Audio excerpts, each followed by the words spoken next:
국회 국토위 국정감사에 민주당 대선 후보인 이재명 경기도지사가 출석한 가운데 대장동 의혹을 둘러싸고 여야가 치열한 공방을 벌였습니다.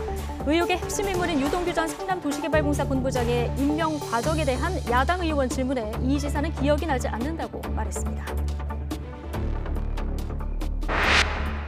검찰이 오늘 새벽 석방한 천화동인 사호 실소유주 남욱 변호사를 다시 불러서 조사하고 있습니다. 화천대유 대주주 김만배 씨와 유동규 전 성남도시개발공사 본부장, 정영학 회계사도 동시에 소환해 대장동 의혹 핵심 4인방의 대질 조사가 이루어질지 주목됩니다.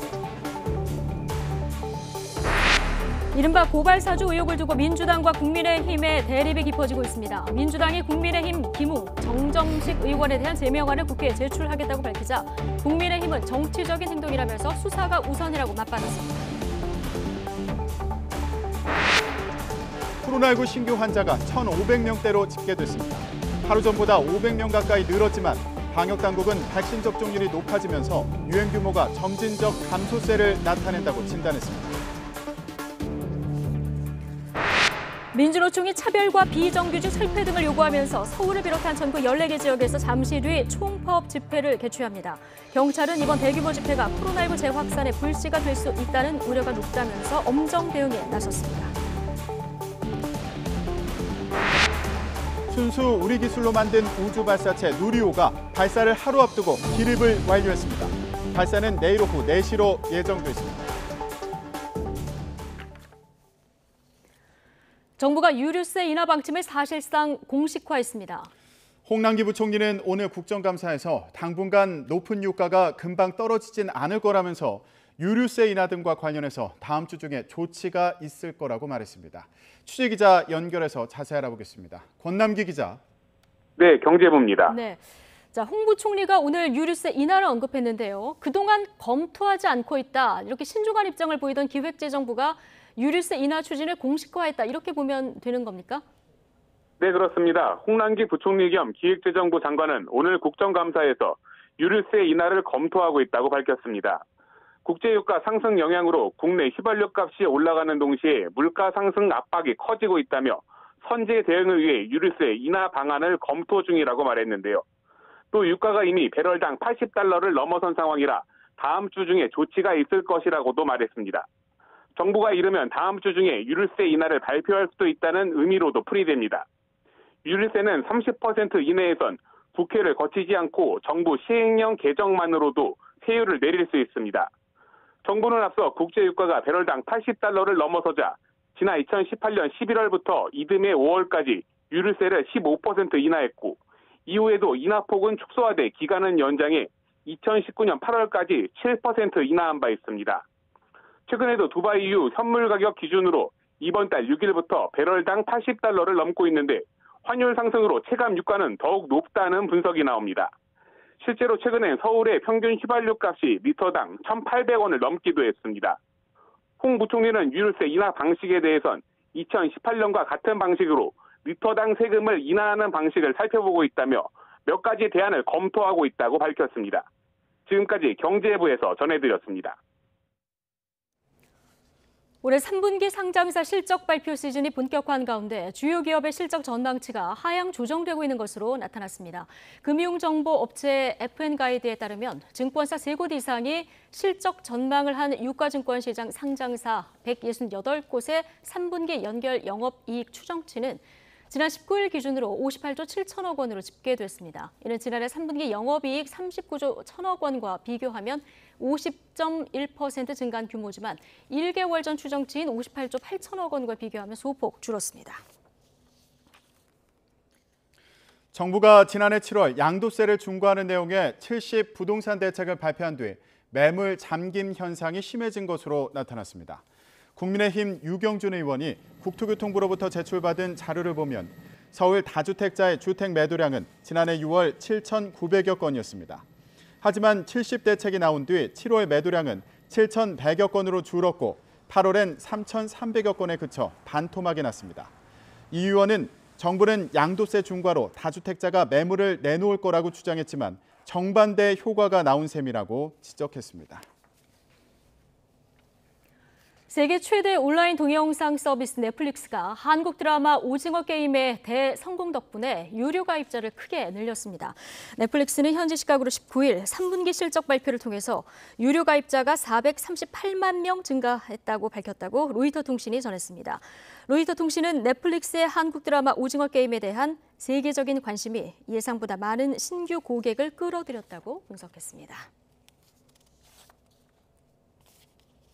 넷플릭스의 리드 해스팅스 최고 경영자가 3분기 온라인 실적 발표 영상에 오징어 게임에 등장하는 초록색 체육복을 입고 등장했습니다. 오징어 게임 흥행에 힘입어 유료 가입자가 438만 명 증가했다는 3분기 실적을 발표하면서 해스팅스는 오징어 게임의 글로벌 흥행을 예상하지 못했다며 때로는 대단한 성과를 내는 굉장한 한국 드라마가 있다고 말했습니다. 헤이스팅스는 이후 인터뷰에서도 여러 번 오징어 게임을 언급했고 출연한 한국 배우의 SNS 팔로워가 닷새 만에 40만 명에서 1,500만 명으로 늘었다고 말하기도 했습니다.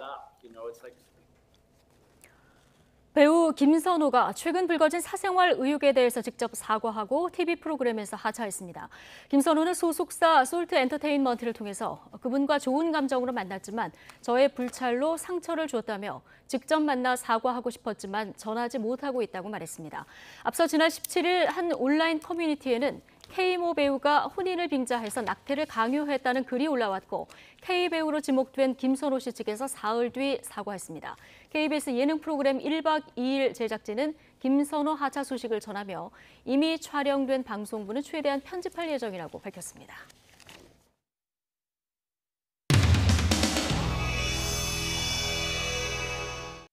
지금부터 질의 및 신문을 실시하겠습니다. 위원장님, 의사진행 발언 있습니다. 예? 의사진행 발언하겠습니다. 의사진행 발언이요? 예. 3분만 주세요. 3분이요? 사상 초유의 국감 자료 증거를 조작한 국민의힘이 조직적으로 공모했다 이런 제보가 지금 들어와요. 이 국감장에 있을 자격이 없다. 사보임을 해야 된다. 네? 자, 손바닥으로 하늘을 가릴 수는 없다. 사진 그 한 장으로 전체를 덮으려고 그러고 국민을 호도시키려는 자세는 적절치 않고. 조용히 하세요. 진행합니다. 이재명 지사께서 그 대장동 개발하실 때 또 굉장히 의미 있는 사업이었다라고 얘기를 하셨습니다. 전제로 하는 도시개발 사업은 서울시로서는 상상조차 할 수 없는 매우 희한하고 상상조차 할 수 없는 일입니다. 한마디로 말해서. 근데 A 질문을 던져도 C로 답을 하고 B 질문을 던져도 C로 답변하고 마침 행정의 달인이신 우리 오세훈 시장님 뵙게 돼서 몇 가지 좀 여쭤보도록. 민간에 있기 때문에 나는 모른다. 이렇게 지금 답변을 하셨는데요. 느낀 바로는 엄청난 이익을 얻는 것이 예정돼 있었다. 네, 잘 알겠습니다. 예, 뭐 저보다 설명을 더 잘해 주셔서 시민들이 잘 이해를 하실 것 같습니다. 어쨌든 오늘은 서울시 국정감사장이라고 하는 부분을 한 번 더. 이해식 의원입니다.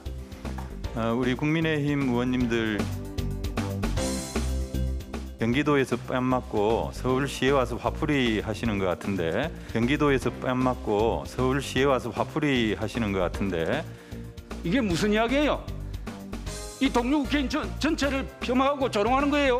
대장동 도면을 만들고 막 이래가 시장님이 설명하는 거 보고 서울시장인지 경기도지사인지 그럼 경기도에 있지 말라고 우리가 오늘 이렇게 왔어요.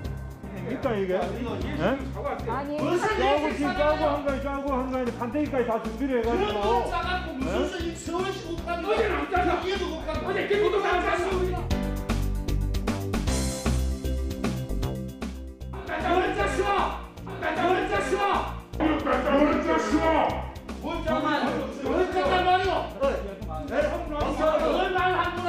이재명이 괜찮고 잠시 국정감사를 정리하도록 하겠습니다. 경기도 도정까지 챙기시느라고 얼마나 수고가 많으신지. 그리고 대장동의 우선주 의결권이 있었나요? 없었나요? 대장동의 경우에 주어졌는지 안 주어졌는지는 수사를 해보면 정확하게 나옵니다. 뭘 수사를 해보면 돼요. 신문만 찾아보면 되는데 그러면 내용도 모르면서 왜 경기 도정을 이렇게 신경 쓰는지. 지금 제가 말씀드리는 잠깐만요. 더 내용은 질문할게요. 두 지금 번째. 제가 말씀드리는 내용. 시장님! 처음에 설계할 때 얼마큼 돼요? 그림을 보면 단답형으로 좀 대답하세요. 제가 관심을 가질 이유도 없. 시장님 서울시정도 제대로 못하면서 경기도정 간섭하고 계시는데요. 설계할 때 의원님 경기도가 가져간 금액은 얼마냐면요. 모욕적인 표현은 삼가 주십시오. 뭘 삼가해요? 내용도 모르면서. 내용을 모르지는 않죠. 김도우 의원 끼어들지 마세요. 어이다. 당신 나보다 한 살밖에 안 많아. 왜 이렇게 말을.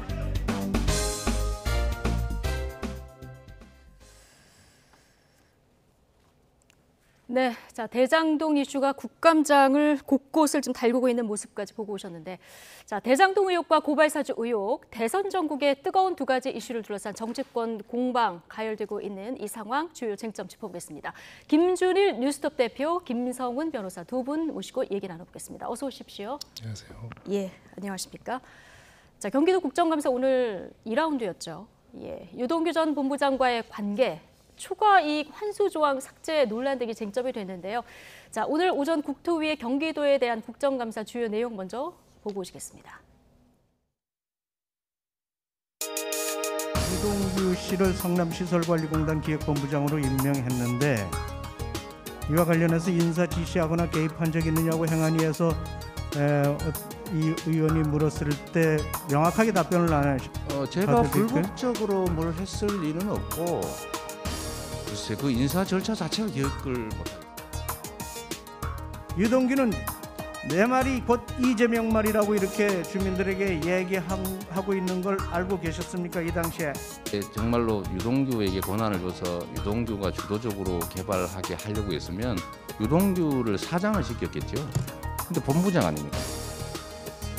총 1조에 달하는 국민 손실이 민간 특혜에 동원된 것이다. 이 부분에 대해서 어떤 시민이 저한테 오늘 꼭 이거를 말씀드리라고 합니다. 돈 받은 자는 범인인데 설계한 자는 죄인이다. 저렇게 강제 수용당한 원주민들에게 사과해야 됩니다. 설계한 사람이 범인이라는데 그건 도둑질을 설계한 사람은 도둑이 맞고 공익환수를 설계한 사람은 착한 사람이죠. 대한민국 지방행정사에서 이렇게 민간 합동개발을 통해서 공공으로 1000억 단위로 환수한 사례가 없습니다. 민간에게 초과 수익 환수할 수 있는 걸 차단함으로써 4,040억 그리고 1조 가까운 돈을 화천대에게 몰아주는 걸 지사님이 결국 하게 했다는 거죠. 그게 배임입니다. 그래도 몰랐다고 하면 그게 무능이죠. 기억이 안 난다? 그건 대통령 후보로서의 자격이 없다고 생각합니다. 당시에 이게 예정 이익이 3,600억이었기 때문에 그 절반을 받았는데 협상하는데 갑자기 그 1,800억 상대 몫이 혹시 티가 올라서 더 되면 받자는 이 실무 의견을 받지 않았다는 게 그게 어떻게 배임이니 이런 게 될 수 있냐라는 게 제 생각입니다. 네, 자 오늘 오전에 진행된 국토위 국감 모습 잠시 보고 오셨습니다. 지난 월요일에 행안위 국감이 있었는데요. 그때는 이재명 지사의 판전승이다 이런 그 평가가 좀 우세했던 것 같습니다. 오히려 조폭 돈다발 사진 공개하면서 야당이 수세에 몰리는 이런 장면도 보고 있었는데 오늘 오전 국감 분위기는 좀 달랐다고 보십니까? 일단 지난 월요일에는 그 국민의힘이 좀 팀플레이가 안 됐다. 그 원희룡 후보가 유튜브에서 중계하면서도 그 얘기를 했거든요. 개별 플레이를 하고 있다. 그래서 오늘은 약간 어느 정도 팀 플레이를 하기 위해서 좀 집중하고 나온 것 같아요. 그래서 오늘은 주로 배임 쪽에 이제 그리고 이 설계 그래서 유동규 씨와의 관계 이쪽에 좀 전체적으로 질문들이 집중이 되면서 그 배임에 있고 이거 초과이익 환수를 안 하게 만든 것이 문제다. 이쪽을 좀 집중적으로 파고 있는 것으로 보입니다. 예, 오늘은 좀 팀 플레이를 해서 유동규 씨와의 관계 그리고 배임 여부에 좀 질문을 집중하는 것 같다 얘기했는데 또 이재명 지사 반론도 좀 만만치 않았거든요. 예. 일단 뭐 그 월요일에도 약간 나왔습니다. 그 이제 이를테면 초과이익 환수에 대해서도 초과이익 환수 자체가 그러니까 미리 어느 정도 이제 사전에 이익을 그 성남시가 가져가는 것으로 돼 있기 때문에 그것을 더 가져가는 것은 이제 규약의 문제가 된다 이미 그런 것도 얘기했고 이게 성남시 지침이라서 고정수익 환수가 그에 반하는 주장이면 지시 위반이다 이런 얘기도 했었거든요. 예, 그런 얘기도 했었죠. 그러니까 이제 뭐 그런 주장 그리고 유동규 씨 같은 경우에는 임명에 대해서는 본인이 직접적으로 뭐 기억이 나지 않는다 아니면 잘 모른다 이제 이렇게 얘기를 했죠. 왜냐하면 그거는 자체적으로 성남시설관리공단에서 자체적으로 이제 진행이 된 거기 때문에 그렇게 얘기를 했습니다. 그래서 일단 그 초과이익 환수 조항에 대해서 건의를 받아들이지 않은 거 이게 오늘 쟁점이었는데. 그 부분은 좀 여야 이견이 갈리고 좀 뭐 볼 내용들이 좀 있어요. 예를 들면은 이렇게 돼 있습니다. 그 공모지침에는 이렇게 돼 있거든요. 11조에는 수익 배분과 관련된 기타 세부적인 사항은 사업협약에서 상세히 정한다라고 돼 있어요. 사업협약에서. 사업협약은 이미 우선협상자를 지정을 하고 그 이후에 이제 사업협약을 만드는 거거든요. 그러면 여기에서 충분히 이를테면은 특정 뭐 평당 얼마 이상 나오면은 가져갈 수 있다. 뭐 성남시가 이런 것들을 넣을 수가 있는데 이거를 안 했다라는 게 지금 야당 측의 문제제기거든요. 그리고 또 하나는 예를 들면은 이재명 후보가 그 1,100억 원을 터널을 추가로 이제 만들게 함으로써 추가로 환수했다라고 하는데 이것도 그러면 사업협약에 없던 건데 공모지침에 없던 건데 추가로 하라고 해서 그렇게 가져왔다라는 거잖아요. 그럼 그 정도로 어느 정도 뭐 유두리가 있는 것이다라고 한다라면은 애시당초 이거를 제한이 불가능했다. 이게 조금 이제 논리가 조금 이제 부족할 수도 있다. 이렇게 이제 지적이 나오는 거죠. 그렇군요. 지난 월요일 행안위 국감에서 이재명 지사가 초과 이익 조항을 내가 삭제한 게 아니라 이 추가하자는 일선 직원 건의를 받아들이지 않은 것 이게 팩트다 이렇게 얘기하지 않았습니까? 이 발언을 두고 지금 배임을 잡았겠다 야당에서 이렇게 공격을 하고 있는 상황입니다. 자, 어쨌든 결과적으로 천문학적 수익이 민간 개발 업자에게 돌아간 이런 상황인데 법률적으로 봤을 때 이재명 지사의 배임으로 볼 여지가 있습니까? 네, 여기에 대해서는 우리가 배임 자체에 대해서 좀 이해도가 필요한 부분이 있습니다. 먼저 배임이란 건 두 가지 요소가 크게 나눠집니다. 하나는 본인에게 손해를 끼치고 제3자한테 이익을 줬어야죠. 여기서 본인은 보통 법인, 여기서 성남도시개발공사를 칩니다. 자, 그러면 지금 초과적인 이익에 대해 가지고 성남도시개발공사는 못 가져가고 그리고 이 민간업자들은 가져간 것은 손해인가? 손해입니다. 배임적인 구성 요건에 대한 객관적인 요건은 될 수가 있고요. 두 번째가 바로 이 고의에 관한 부분입니다. 배임은 과실범이 아니라 고의범이기 때문에 이렇게 이런 결정을 할 경우에는 성남도시개발공사에게는 손해를 입히고 민간업자들한테는 특혜를 주는 이익을 준다라는 인식과 의사가 있어야 하거든요. 바로 이 부분을 확인하기 위해서는 당시에 그 두 가지 점을 나누어서 볼 필요가 있습니다. 먼저 법률적인 필연성에 관한 부분입니다. 일정한 이익을 우선적으로 확보해주는 조항이 들어가면은 초과적인 이익에 관해서는 조항이 들어가면 안 되는가? 좀 더 구체적으로는 우선 주주는 소위 말해서 참가적으로 자기 지분 비율대로 또 받으면 안 되는가? 법률적으로는 그렇지 않습니다. 법률적으로는 우선적인 확정 수익을 갖고 나서 초과되는 이익에 대해서 얼마든지 가져갈 수 있습니다. 법률적으로 그게 불가능해서 못한 것이다면 그거는 잘못된 말이겠죠. 두 번째는 그렇다면은 당시에 그렇게 했으면은 만약에 초과적인 수익도 가져갈 수 있게 할 경우에는 이 사업 자체가 진행이 안 되거나 어느 민간업자도 안 했을 것인가라고 했으면 이거는 경제적 판단의 부분입니다. 그래서 결국은 지금 이 부분에 관해서 만약 가정 전제는 이렇습니다. 당시에 초과이익 환수 조항을 넣었더라도 수많은 민간업체들이 여기서 응찰을 했을 것이고 아까 김준일 대표가 말씀하신 것처럼 그런 협약이 얼마든지 가능했음에도 불구하고 의도적으로 이 부분을 삭제하거나 혹은 이 부분을 뺨으로써 넣지 않음으로써 손해를 입혔고 그것이 고의적인 배임 의사에 의해서 한 것이라면 배임죄가 될 수가 있고요. 다만 이것을 확인하기 위해서는 아까 말씀드린 것처럼 당시에 왜 이런 의사결정을 했는지 왜 이 부분에 대해서 협의를 안 하고 논의를 안 했는지 혹은 내부에서 일선 실무직원이 그런 건의를 했다라고 한다면은 그게 7시간 만에 삭제된 이유가 무엇이고 누구의 권한이었는지를 확인해 볼 필요가 있고요. 또 이러한 틀과 별개로 이 사건에 있어서는 이 사안에 계속 민간 개발을 하고자 했던 주요 업자 중에 하나인 남욱 변호사가 이 사건에 따라서 제일 최종적으로 배당을 받은 사람의 이름에 등장을 하게 되어 있습니다. 바로 이런 부분에 있어가지고 이 구조 전반을 수익을 얻고자 하는 사람들이 자신에게 가장 유리한 구조로서 미리 설계해놓고 이것을 관을 통해서 관철한 것이 아닌지에 대한 확인 또한 두 가지 차원에서 같이 이루어질 필요가 있습니다. 수익 구조 전반을 꼼꼼히 좀 들여다봐야 되는 상황이고요. 그리고 이제 고의성이 있는지 이 부분도 이제 검찰로서는 입증을 해야 되는 이런 부분이라는 말씀이신데. 이재명 지사는 초과이익 환수 관련해서 개발 협상 중 실무자가 초과이익 일부 받자 이렇게 제안을 했다는 거고 간부선에서 채택하지 않은 거다 이렇게 얘기를 하고 있거든요. 네, 그러니까 그게 어제 이제 그 월요일 날 그게 약간 논란이 있었는데 주어가 이게 이재명 지사가 그것을 반려한 것이냐 네. 아니면은 뭐 성남 도시개발공사가 반려한 것이냐. 근데 주어가 누구냐? 예, 주어가 누구냐. 근데 네. 국민의힘에서는 주어가 이재명이라면 이재명이 배임이다 이렇게 이제 주장을 하니까 이재명 지사 측에서 이건 성남 도시개발공사가 반려한 것이다 이렇게 좀 해명을 했어요. 그 부분은 이제 만에 하나 배임이 된다라고 한다라면 이재명 지사가 반려를 했다 이러면 문제가 되니까 그거는 좀 명확히 한 것 같은데 배임 여부는 변호사님 말씀하셨듯이 그건 더 따져봐야 되는 문제죠. 예. 그리고 이익 관련해서도 경실련에서는 대장동 개발 이익을 모두 합치면 1조 8천억 원이다. 그리고 환수한 이익이 10%다 이렇게 주장을 하고 있는데 지금 성남시에서 보는 개발 이익은 이거보다 규모가 작고요. 그리고 환수한 것도 한 50% 정도로 보고 있지 않습니까?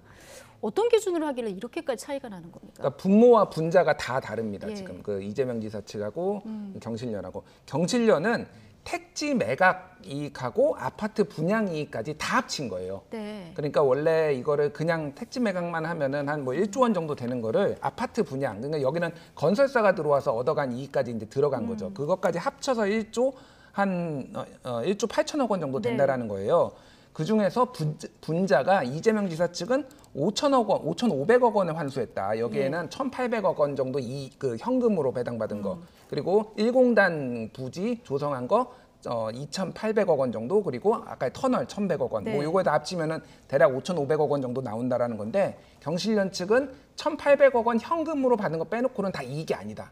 원래 순수하게 환수한 금액. 예, 순수하게 돈으로. 그러니까 현금으로 환수한 금액이고 나머지 기부 체납은 원래 보통 다 건설사들이 다 기부 체납하기 때문에 이건 이익이 아니다. 그러니까 분자와 분모가 달라지니까 10%와 50%라는 좀 극명한 차이가 지금 벌어지는 거고, 민주당에서는 오늘 이거에 대해서 경실련 그 기자회견에 대해서 좀 적극적으로 반박을 했어요. 그러니까 확인되지 않은 숫자로 이렇게 발표를 한 것에 대해서 유감을 표하고 지금 어느 편이냐, 어디 국민의힘 편이냐 한마디로 이렇게 좀 세게 몰아붙였습니다. 예.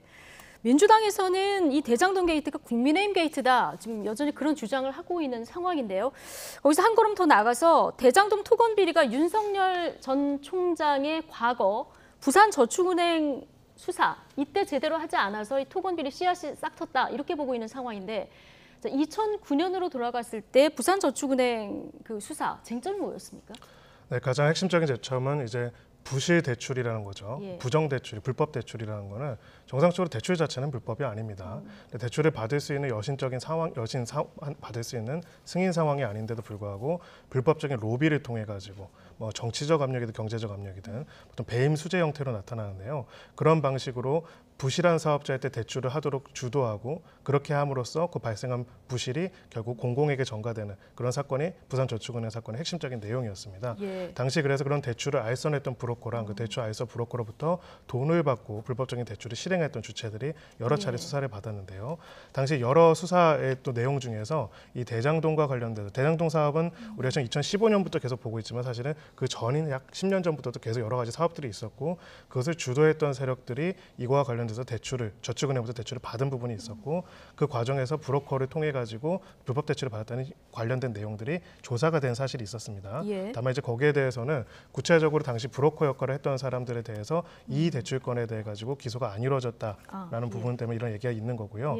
이것과 그러면 2015년 대장동 사업이 바로 직접적으로 연결되는가 하면 그렇지는 않습니다. 다만 이제 이런 활동들을 하는 사람들이 당시에 제대로 처벌을 받았고 이익을 환수받고 여러 가지 소위 말해서 사법적인 그리고 경제적인 책임을 졌다라면은 다시 이렇게 활동하지 못했지 않았을까 이런 이야기라고 할 수가 있죠. 전체적으로 보면 여당은 지금 윤석열, 김만배, 박영수 이 세 사람이 토건 비리의 뿌리다 이렇게 지금 주장을 하고 있는 상황 아니겠습니까? 이 주장에 대해서는 어떻게 보십니까?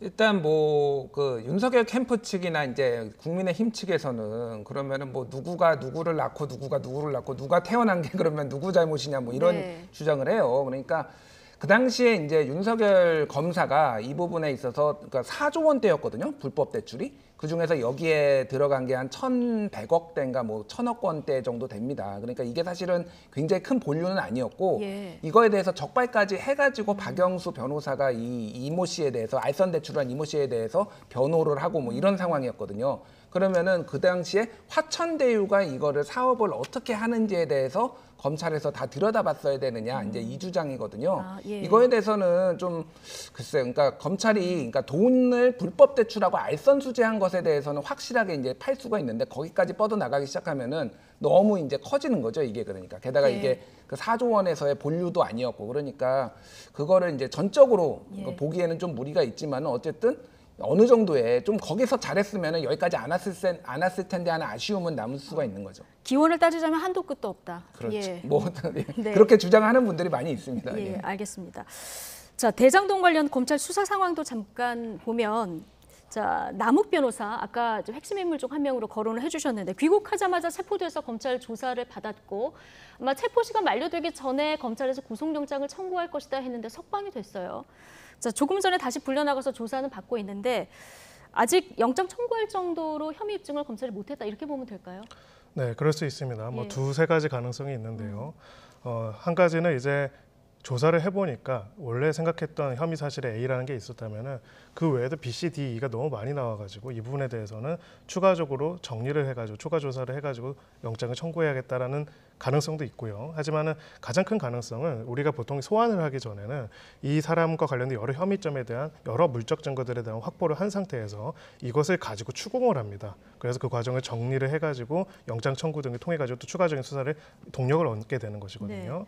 네. 지금 봤을 때는 남욱 변호사가 갑자기 뜬금없이 귀국을 했는데 귀국을 해서 조사를 했는데 그 남욱 변호사의 혐의 사실에 대한 여러 가지 갈래들에 대해 가지고 검찰이 얼마나 충분한 증거들을 확보했는지는 사실은 좀 미지수인 것 같습니다. 그래서 결과적으로는 혐의 사실이 방대할 수도 있고요. 또 한편으로는 혐의 사실에 대해서 남욱 변호사에 대해서 구속영장을 청구하고 그것을 뒷받침할 수 있는 소명 자료들을 이 조사 이전에 충분히 확보해주지 못할 그랬을 가능성도 있습니다. 예, 그래서 오늘 검찰이 김만배, 정영학, 남욱, 유동규 핵심 4인방으로 불리는 분들을 모두 한꺼번에 불러서 지금 조사를 하고 있다고 합니다. 대질 조사 가능성이 있다고 봐야 될까요? 네, 한꺼번에 불렀다면 거의 이제 대질을 하기 위해서 불렀다고 볼 수가 있고요.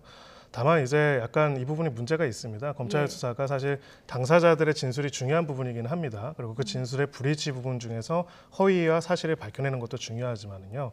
그 진술이라는 거는 결국은 이 주역인 당사자들은 자기 책임을 면하는 쪽으로 항상 구성을 할 수밖에 없기 때문에 결과적으로는 그 내용이 아닌 다른 물적 증거를 토대로 해가지고 무엇이 진실의 본류인지를 찾아내는 노력을 같이 해야 하는데 그 작업과 그 진술을 확보하는 작업들이 서로 순서가 제대로 맞지가 않게 된다면은 사실 김만배 씨 영장 청구 기각 이런 사태가 계속 벌어지는 것이 아닐까 이렇게 생각합니다. 예.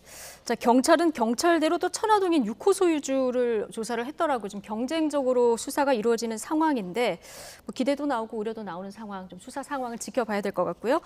자, 고발 사주 의혹도 지금 대선 전국의 중요한 이슈입니다. 관련해서 어제 김웅 의원 그리고 조성은 씨의 통화 내용이 음성으로 공개되면서 파장이 커지고 있습니다.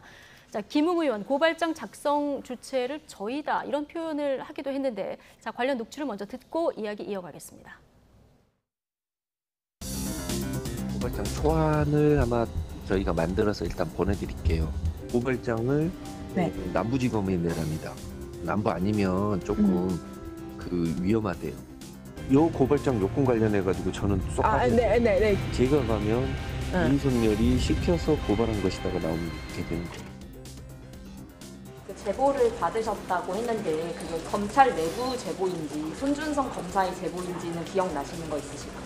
제보자가 누군지를 몰랐었고 계속 헤맸었다는 사실을 알고 있지 않습니까? 뭐 이렇게 오랫동안 대화를 했다고 하는데도 그걸 기억을 못했었는데 누구한테 받았는지를 기억했다라고 이야기를 하면은 그럼 또 여러분들은 그걸 또 믿어주시겠습니까? 그게 검찰 측의 제보였는지도 글쎄요, 뭐 저희라는 말에 대해서 자꾸 이야기를 하는데 제가 기억하는 바에 의하면은 검찰은 아닌 것 같습니다. 네. 자, 지금 들어보시면 고발장 초안을 저희가 일단 만들어서 보내드릴게요. 고발장을 남부지검에 내랍니다. 남부지검이 아니면 위험하대요. 자, 이런 내용을 지금 듣고 오셨습니다. 김웅 의원의 육성인데요. 여기서 저희는 누구고 내랍니다의 주체는 누구로 보는 게 합리적 추론일까요? 그러니까 우리가 아니라 저희예요.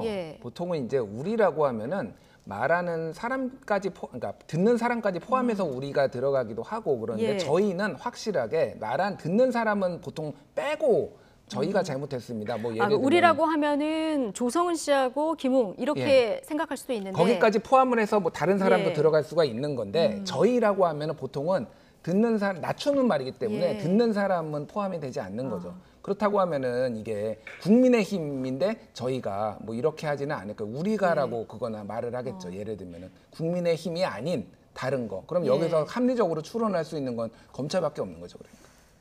검찰은 아닌 것 같다. 대검찰청에서 건네온 자료면 내가 왜 대검찰청에 얘기를 잘 해놓겠냐고 얘기하겠냐. 이게 김웅 의원의 해명인데요. 그러니까 뭐 김웅 의원은 빠져나가려고 계속 그렇게 말씀하시는데 이 발언들을 전체로 보면은 아까 전에도 나왔지만은 내랍니다. 누군가 나한테 얘기를 내라고 얘기를 한 거잖아요. 네. 조금 위험하대요. 본인이 들은 거예요.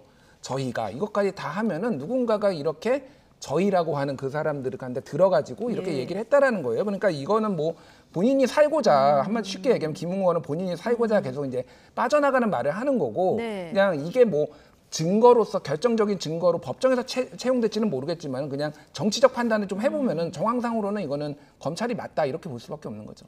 그 정황상으로 봤을 때는 더 조금 보긴 해야겠습니다만은 윤석열 이름이 등장하느냐 이 부분도 좀 쟁점 아니었겠습니까? 네. 고발장 요건 관련해서 저는 빠져야 된다. 제가 감히 윤석열을 시켜서 고발한 것이다가 나오게 되는 것이다. 지금 이런 이야기도 저희가 듣고 오지 않았습니까? 이 현재 드러난 녹취 내용으로 봤을 때 어떻게 보십니까? 네, 일단은 그 윤석열이라는 이름이 등장한 것 자체보다 더 주목할 부분이 있는 거는 이 고발 사주의 이제 고발장부터 우리 다시 살펴볼 필요가 있죠. 네. 간단히 말해가지고 이 고발장에서는 고발이란 거는 피해자가 아닌 사람들이 누군가를 가해자로서 고발을 하는 거고요. 피해자는 윤석열 총장과 윤석열 총장의 부인 그리고 한동훈 검사장이었습니다. 예. 자, 피해자가 현직 검찰총장인 사건에 대해서 고발을 하는데 윤석열 총장이 여기서 가질 수 있는 의미는 이 사건에 있어서 피해자로 지목된 사람이라는 거고요. 그럼 피해자와 무관한 고발과 고소가 이루어지는 거. 물론 이제 정치적인 사안에서 그런 경우가 있습니다만은 그 부분에서 관여가 있었던 게 아니라 의혹이 제기된 거고요. 두 번째는 윤석열이라는 이름이 나온 것 자체보다 더 중요한 거는 이제 남부지검에 하면 아니면 위험합니다라는 이야기가 나온 부분이 있습니다. 예. 뭔가 조율이 됐다는 느낌이죠. 그렇죠. 예. 어느 지검이 위험하고 어느 지검이 위험하지 않으려면은 적어도 각 지검들의 위에서 내려다볼 수 있는 위치에서 봐야만 그런 얘기가 가능하지 않을까요? 예. 어떤 남부지검 안에 있는 일정 부서에서 할 수 있는 이야기는 아닐 것입니다.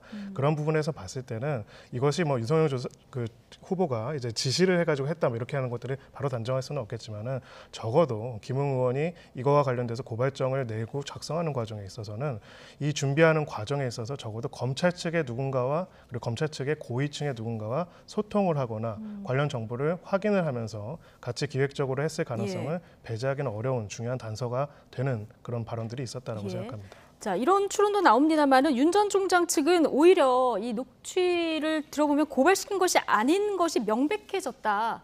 전문을 공개하면 더 확실해질 것이다. 이렇게 얘기를 하고 있거든요. 그러니까 지금 윤석열이 시켜서 고발한 것이다가 나오게 되는 거예요. 이게 그러니까 윤석열이 시킨 거다 이렇게 말한 게 아니라 그렇게 되는 것처럼 보여진다라는 거잖아요. 그렇게 오해를 받을 여지가 그러니까 두 가지 해석이 다 가능합니다. 예. 윤석열이 실제 시켜가지고 그래가지고 그렇게 보여지는 게 안 된다. 아니면 윤석열은 아무 무관한데 그렇게 보여지면 안 된다. 이 두 가지가 다 가능하고 김웅 의원이나 국민의힘 쪽은 그 이제 후자 쪽을 얘기를 하는 거잖아요. 그러니까 이거를 가지고 지금 뭐 이제 강한 의심, 그러니까 이거를 보시는 시청자 여러분들은 아마 마음속에 각자 지지하는 후보가 있고 정치적 판단을 다 내리셨을 거예요. 근데 이거를 어느 쪽으로 지금 섣불리 윤석열이 시켰다라고 지금 말하기에는 조금 이른 단계다라고 그리고 법정에서 이게 결정적 증거로 채택될 수 있냐, 그거는 좀 아닌 상황인 거죠. 그러니까 더 손준성이나 다른 김웅 의원은 이제 조사를 해봐야 되는 상황인 거죠. 이건. 그러니까요. 김웅 의원의 지금까지 입장으로 봤을 때는 뭔가 명확한 느낌은 지금 안 드는 상황이라서 조사가 필요하다는 얘기 해주셨는데 윤호중 원내대표가 내일 김웅 의원 그리고 정점식 의원에 대해서 제명안 국회 윤리에 제출하겠다고 했고요. 송영길 대표는 공수처에서 체포동의안 요구하면은 김웅 의원에 대해서 곧바로 표결 처리하겠다 이런 입장까지 지금 보인 상황입니다. 자, 김웅 의원 국감기간 끝나면 공수처 조사 받을 수밖에 없는 이런 상황이 될 것 같은데 어떻게 보십니까? 네, 그럴 가능성이 매우 높고요. 사실은 지금 김웅 의원의 여러 발언과 그런 취지를 보면 사실 말 그대로 혼돈스럽고 혼란스러운 그런 발언들이 많이 있었습니다. 예. 근데 결국 이제 지금까지 드러난 내용들을 봤을 때는 이 고발이라는 게 그냥 단순하게 전달 수준이 아니라 여러 가지 계획과 여러 가지 준비 속에서 이루어졌다는 것들이 속속히 드러나고 있고요. 거기서 김웅 의원이 여러 가지 중요한 역할들을 했다는 것들도 객관적인 내용들로 드러나고 있습니다. 거기가 이제 아까 말씀하신 것처럼 윤석열 총장까지 연결될 수 있는 것인지를 수사를 통해서 밝힐 수 있는 부분일 것 같고요. 그분과 관련돼 가지고 결과적으로는 수사와 함께 지금 이 과정에서 여러 사람들이 개입되는 혐의점에 관해서는 증거인멸이 사실은 그 인적 증거들이 여러 방향으로 인멸될 수 있는 가능성들이 있습니다. 그래서 조금 더 강도 높은 수사들이 진행될 가능성도 배제할 수는 없다. 국감 이후에는 그렇다고 생각합니다. 예. 한편으로는 김웅 의원은 또 공수처의 녹취록 유출 책임을 물어야 된다 이런 주장을 했거든요. 이 부분은 어떻게 보십니까? 네, 그거는 이 만의 녹취록을 공수처에서 유출을 한 것이다. 예. 그렇다면 당연히 문제가 될 수가 있고요. 그렇게 볼 만한 정황이 좀 있습니까? 일단은 지금 그거는 확인을 해봐야 할 것 같습니다. 예. 왜냐하면은 지금 이 녹취록의 원본에 대해 가지고 만약에 조성은 씨 본인이 가지고 있는 거를 여기저기 루트를 통해서 제보를 한 것이라면은 공수처에서 가져간 건 아니기 때문에 다르겠지만은 만약에 공수처 차원에서 이런 부분들을 혹시 언론기관을 통해서 한 것이라면은 예. 이거는 우리가 엄격하게 금지하고 있는 수사 과정에 있어가지고 수사 자료들을 외부로 유출해 가지고 하는 거에 해당될 수 있겠죠. 사실은 이 건 관련해서 아까 김 대표님도 말씀하셨지만 정치적 입장이 워낙 첨예해가지고 이미 한쪽에서는 완전히 유죄로 단정하고 있고 한쪽에서 예. 무조건 무죄라고 보고 있는데 그렇지 않은 대부분의 국민들은 진실이 규명되기를 바라고 있고요. 그 과정에 있어서는 사실은 수사하는 주체로서도 이 과정에 있어가지고 다른 의혹들 혹시라든지 어떤 방향성을 정하거나 아니면 은폐하거나 둘 다 아니기를 바라고 있지 않겠습니까? 그래서 예. 이런 부분들에 대해 가지고 의혹의 여지가 없도록 할 부분들이 필요하다 이렇게 생각합니다. 예. 어쨌든 이 고발 사주 의혹 그리고 얼마 전에 법무부 징계가 정당했다 이런 판결도 나와서 윤 전 총장 캠프에는 좀 빨간불이 켜진 상황인데 자, 이 와중에 윤석열 후보의 발언 논란이 또 하나 터졌습니다. 자, 이번 발언 후폭풍 굉장히 거센데 일단 듣고 오시겠습니다. 전두환 대통령이 군사 쿠데타와 그 5.18만 빼면 잘못한 부분이 그런 부분이 있지만 그야말로 정치는 잘했다고 얘기하는 분들이 많습니다. 그거는 호남 분들도 그런 얘기 하시는 분들이 꽤 있어요. 그 왜 그러느냐? 맡긴 거예요. 이분은 군에 있으면 조직 관리를 해봤기 때문에 맡긴 겁니다. 취지는 전문가한테 맡겨야 된다 이런 얘기를 하고자 하는데 그 비유를 든 것이 예를 든 것이 전두환 전 대통령 비유입니다. 당장 정의당에서 이완용도 나라 팔아먹은 거 빼고 그럼 잘했다는 거냐 이런 논평이 나왔는데요. 이 발언의 엄중함 어떻게 보고 계십니까? 일단 이 윤석열 후보의 이 비유에 상당히 문제가 있다. 그러니까 비유를 하면서 여러 이제 비유 대상을 가져올 수가 있는데 가장 극단값을 가져옵니다. 가장 극단적인 비유. 예, 주 120시간, 꼭 주 70시간, 80시간도 가능한데 예를 들면 주 120시간을 가져온다라든지 부정식품, 불량식품 얘기를 해서 먹을 자유를 준다라든지 이것도 마찬가지예요. 이 비유를 쓰지 않더라도 예를 들면은 시스템적으로 인사를 하는 게 필요하고 그런 대통령 찾으면 되잖아요. 그런데 그 중에서도 가장 논란이 될 만한 사람을 굳이 끌어들이는 거 화법에 일단 문제가 있고 말씀하셨지만 역사인식에도 문제가 있죠. 그러니까 이완용 얘기도 정의당에서 얘기를 했지만은 누구나 다 긍정적으로 볼 부분이 있습니다. 예를 들면 연쇄살인자도 착한 어떤 누구에게는 착했겠죠. 근데 그거를 가지고 이 사람을 긍정적으로 보면 안 되는 이유는 굉장히 중대한 범죄를 저질렀을 때 헌정 파괴하고 이를테면 5.18에서 그렇게 많이 살해하고 이런 부분들은 그래서 대통령이 아닌 걸로 이미 지금 판단이 난 거잖아요. 법원 판단이. 그러면 여기에서 비유를 하면 안 되는 거죠. 매우 중대한 실책이고 사과를 해야 될 필요성이 커졌다. 이렇게 봐야 됩니다. 극단적 비유 화법이 좀 문제가 있고 사과 필요성이 커졌다 얘기를 해주셨는데 윤 전 총장 측 입장을 좀 얘기를 해보면 난 예전에 대학 모의 재판에서도 전두환에게 무기징역을 선고한 사람이다. 그리고 인재를 이렇게 기용해야 된다. 이걸 강조한 발언이다. 이렇게 해명을 하고 있는데 해명 감안하고 들어봤을 때 김성우 변호사 어떻게 보십니까? 정치적인 주제이기 때문에 그렇긴 한데요. 저희가 이제 만나고 싶은 거는 대학생 윤석열이 아니라 대통령 후보자로서 윤석열 후보겠죠. 그리고 대통령 헌법 수호의 책임이 있습니다. 전두환 씨는 헌법을 유린한 내란 수괴로서 처벌을 받은 사람이죠. 그런 사람이 국가 권력을 독점하면서 한 정치 행위는 단 하루도 단 어떤 것도 정당화될 수가 없습니다. 우리가 민주국가라면요. 그렇기 때문에 다른 거는 모르겠지만은 정치가 잘했다라는 표현을 한다는 거는 민주주의 헌법지가 기관으로서 또 헌법을 수호할 책임을 지겠다고 나선 사람으로서는 저는 법률가로서는 굉장히 부적절한 표현이라고 생각하고요. 이 부분에 대해서는 본인의 진위가 그것이 아니었다라면은 그렇다면 네. 그 진위가 무엇인지를 좀 더 국민함토에서 엄중하게 밝힐 필요가 있지 않나 그렇게 생각이 예. 듭니다. 11월 5일에 4명 중에 1명 국민의힘 이제 대선 후보가 결정되는데 자, 이 발언 파장이 어떻게 영향이 있을지 또 관심이고 앞서 이제 직접 사과가 필요하다 이런 얘기를 해주셨는데 뭐 직접 가서 사과를 하는 어떤 그런 입장이 나올지 이것도 좀 주목해서 보도록 하겠습니다. 자, 김준일 뉴스톱 대표 그리고 김성훈 변호사 오늘 두 분과 함께했습니다. 고맙습니다.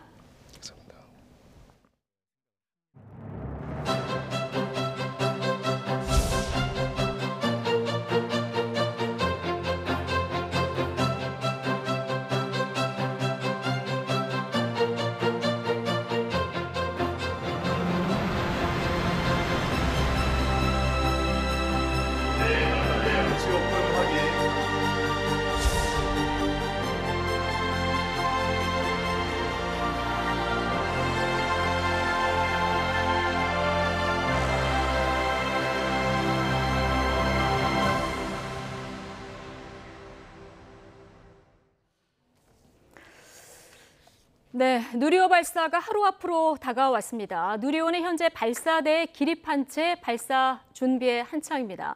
자, 나로 우주센터 현장에서는 잠시 뒤에 발사를 앞두고 진행되는 안전 통제와 발사 준비 상황에 대한 브리핑이 진행될 예정인데요. 현장 연결해 보겠습니다. 이런 좀 제약들이 있어서 네, 그런 부분도 지금 브리핑 시작됐나요? 들어보겠습니다. 좀 양해를 구하겠습니다. 저희 그 항우연 직원들은 어제 그 PCR 검사를 이 앞에 선별 진료소가 있어가지고 뭐 전원 받았는데 전원 다 음성이 지금 나온 상황입니다. 참고로 저희들은 음성이어서 걱정 안 하셔도 된다 이런 말씀드리고요.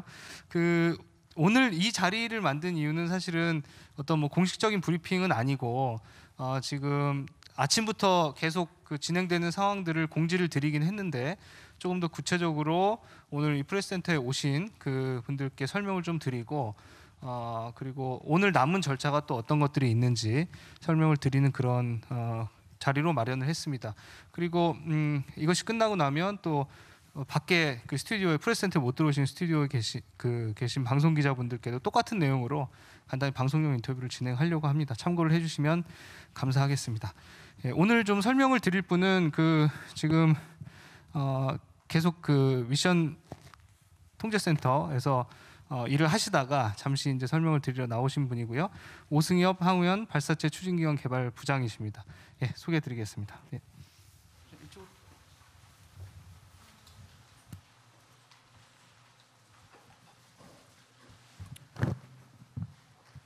예, 방금 소개받은 항공우주연구원 발사체 추진기관 개발부를 맡고 있는 오승협입니다. 그 전혀 뭐 익숙치 않은데 기자분들한테 브리핑을 알겠습니까? 예, 네, 그 오늘 진행된 내용들에 대해서 여러 기자분들한테 브리핑을 준비하라고 그래서 이제 급히 나왔는데 그 사실 기자분들이 쓰신 내용이나 이런 내용들 보면은 굉장히 정확하게 또 많은 정보들을 갖고 계셔갖고 대부분 기술적인 내용이나 이런 부분들은 다 잘 알고 계신 것 같고 국민들한테도 잘 전달을 해주신 것 같습니다. 그 오늘 진행된 내용에 대해서 간단하게 그 말씀드리고 혹시 기술적인 부분이나 그 구체적인 내용에 대한 질문이 있으시면은 답변을 해드리도록 하겠습니다. 원래 오늘은 내일 발사를 위해서 하루 전 준비 작업으로 시작이 됩니다. 그래서 그 큰 틀에서 말씀드리면은 그 조립동에 조립돼서 발사를 위해서 준비하고 있는 비행 모델을 조립동으로부터 발사대까지 이동하고 그 다음에 그 발사대 수직으로 세워서 각종 장비들을 연결하고 내일 발사를 위한 기본적인 기계적인 연결이나 정기적인 연결 작업을 하는 것이 오늘의 주된 작업입니다. 구체적으로 말씀드리면은 아침 7시부터 저희가 기술적인 부분들을 점검을 하고 그 조립동에서 발사체로의 이동 준비를 마친 후 7시 20분에 저희 조립동을 출발해서 이송을 시작을 했습니다. 그 아시다시피 조립동으로부터 그 발사대까지의 거리는 1.8km인데 약 시속 한 1.5km 속도로 한 1시간 10분 정도 걸려서 발사대로 이송을 했습니다.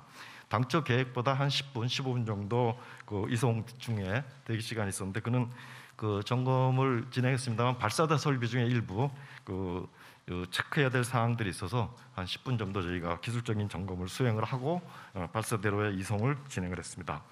그다음 발사체가 발사대에 도착한 이후에 그 발사체를 그 수직으로 세우는 그 이렉터, 소위 기립 장치에 대한 연결 작업을 수행을 했고 10시 7분에 그 발사체에 대한 기립이 이루어졌습니다. 그 보통 기립은 한 10분, 15분 정도 걸리지만 그 완전히 세우고 그 발사 때까지 그 발사체를 잡고 있는 소위 발사체 홀딩 디바이스라는 부분의 기계적인 연결과 여러 가지 정기적인 점검들을 위해서 전체적으로는 1시간 정도 시간이 소요돼서 11시 33분에 발사대 기립과 고정 작업이 완료되었습니다. 이후에 점심과 그 이후에 여러 가지 작업들을 통해서 우선적으로 전기적인 점검 작업들을 진행했습니다. 네, 자 내일 누리호 발사를 앞두고 항공우주연구원 첫 브리핑 내용 들어보셨는데요. 관련 내용은 이어지는 뉴스큐에서 자세히 정리해드리겠습니다. 더 뉴스 오늘 준비한 소식은 여기까지입니다. 시청해주신 여러분 고맙습니다.